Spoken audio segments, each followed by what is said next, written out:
Sea food ലവറാണെങ്കിൽ നിങ്ങൾക്ക് ഏറ്റവും ഇഷ്ടമുള്ളൊരു ഫിഷ് തന്നെയായിരിക്കില്ലേ ചെമ്മീൻ. എനിക്കങ്ങനെ കേട്ടോ, ചെമ്മീനും കൂന്തളും ഒക്കെ എൻ്റെ ഫേവറേറ്റ് ലിസ്റ്റിലാണ്. അപ്പം ചെമ്മീൻ മേടിക്കുമ്പോൾ ഉള്ളൊരു പ്രശ്നം എന്താ വെച്ചാൽ ഇതിൻ്റെ ക്ലീനിങ് സ്റ്റേജാണ്. ആ ഒരു കടമ്പ കടന്നിട്ടേ പിന്നെ കുക്കിംഗ് ഒക്കെ വളരെ സിമ്പിളാണ്. അപ്പോൾ വായോ നമുക്ക് അടിപൊളി ഒരു ചെമ്മീൻ റോസ്റ്റ് ഉണ്ടാക്കിയെടുത്താലോ. ഇത് കഴിക്കാനും ഉണ്ടാക്കാനും ഒക്കെ സിമ്പിളാണേ. അപ്പോൾ അത് കുറച്ച് കൂട്ടത്തിൽ വലിപ്പമുള്ളൊരു ചെമ്മീൻ തന്നെ എടുത്തിട്ടുണ്ട്. ഒരു മീഡിയം സൈസൊക്കെ ഉണ്ട്. ഇപ്പോൾ ഇവനെ ക്ലീനാക്കാൻ അത്ര തന്നെ പാടില്ല കേട്ടോ.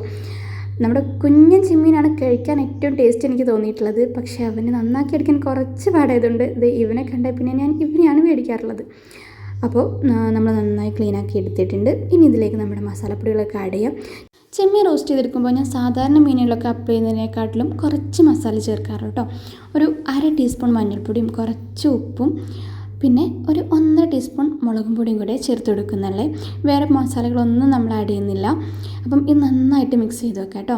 പിന്നെ ഞാൻ ചെമ്മീൻ യൂസ് ചെയ്യുമ്പോൾ ഇഞ്ചി വെളുത്തുള്ളി പേസ്റ്റൊന്നും യൂസ് ചെയ്യാറില്ല. എനിക്ക് പൊതുവേ ചെമ്മീൻ കുറച്ചുകൂടെ ഫ്ലേവറൊക്കെ കിട്ടാൻ വേണ്ടിയിട്ട് അപ്പോൾ അതൊക്കെ ഞാൻ ഒഴിവാക്കാറാണ് കേട്ടോ. അപ്പോൾ നിങ്ങൾ എങ്ങനെ ട്രൈ ചെയ്യാറുണ്ടെന്ന് കമൻറ്റ് ചെയ്തേക്കണേ. അപ്പോൾ അങ്ങനെ മസാല ഒക്കെ തേച്ച് ഒരു അരമണിക്കൂർ അല്ലെങ്കിൽ ഒരു 15 മിനിറ്റ് റെസ്റ്റ് ചെയ്തതിന് ശേഷം ഇവയൊക്കെ ഇങ്ങനെ പൊരിച്ചെടുക്കുക. പിന്നെ ചെമ്മീൻ്റെ ഒരു പ്രധാന പ്രശ്നം നമ്മൾ കാണുമ്പോൾ ഒരുപാടങ്ങളുള്ള പോലെ തോന്നും. പക്ഷേ ക്ലീൻ ആയി കഴിഞ്ഞത് ഇവനിങ്ങനെ പൊരിച്ചെടുക്കുമ്പോൾ ഇവനിങ്ങനെ ചുരുണ്ടുകൂടും. അപ്പോൾ പിന്നെ അധികമൊന്നും ക്വാണ്ടിറ്റി ഇല്ലാത്ത പോലെ തോന്നും. അതുകൊണ്ടാണ് നമ്മൾ ഉള്ളിയും തക്കാളിയൊക്കെ ഇട്ട് ഒരു റോസ്റ്റ് ആക്കുന്നത്. അല്ലെങ്കിൽ ഇവനെ ഇങ്ങനെ പൊരിച്ചെടുത്ത ഒരു മണം കിട്ടുമ്പോൾ തന്നെ നമുക്ക് വെറുതെ അങ്ങ് കഴിച്ചു പോകാൻ തോന്നും. അപ്പോൾ ഫ്രൈ ചെയ്ത അതേ പാനിലേക്ക് അതേ എണ്ണയിലേക്ക് നമ്മൾ സവാള ഇട്ടെടുക്കുന്നുണ്ട്. ഞാനൊരു 1.5 സവാളാണ് എടുത്തിട്ടുള്ളത്. ഒരു മീഡിയം സൈസ് സവാള ആയതുകൊണ്ട് 1.5 സവാള. വലിയ സവാള ആണെങ്കിൽ ഒറ്റൊന്നും മതിയാകും കേട്ടോ. ഒരുപാട് സവാള ചേർന്നാലും ഒരു മധുരമൊക്കെ വരുമല്ലോ.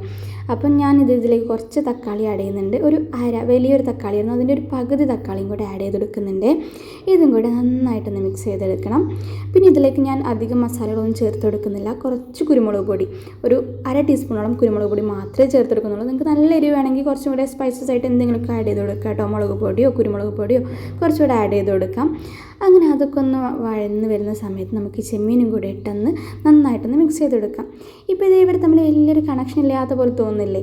അപ്പം ഈ ഒരു കണക്ഷൻ ഒന്നിപ്പിക്കാൻ വേണ്ടിയിട്ട് നമുക്ക് കുറച്ച് വെള്ളം കൂടെ ചേർത്തിട്ട് ഇവനെ ഒന്ന് കുറച്ച് സമയം കൂടെ ഒന്ന് വേവിച്ചെടുക്കണം. അപ്പോൾ പിന്നെ ഇവർ നന്നായിട്ടൊന്ന് കണക്റ്റ് ആയിക്കോളും.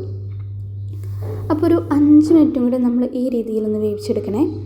അപ്പം ആ ഒരു വെള്ളമൊക്കെ വറ്റി വരുന്ന സമയത്ത് ചെമ്മീനും സവാളയും ഒക്കെ പാടെ നന്നായിട്ടൊന്ന് മിക്സാക്കി ഇട്ടു. അപ്പോൾ അത് ഇത്ര പണിയുള്ളൂ. നന്നായിട്ട് കുക്കായി വന്നിട്ടുണ്ട്. അടിപൊളിയാണ് കേട്ടോ. ആ ഒരു സ്മെല്ല് തന്നെ ഭയങ്കരമാണ്. നമുക്ക് ചോറിന് വേറെ കറികളുടെ കൂട്ടാൻ്റെ ഒന്നും ആവശ്യമില്ല. ഈ ഒരു കൂട്ടാനുണ്ടെങ്കിൽ അത് മതിയാകും.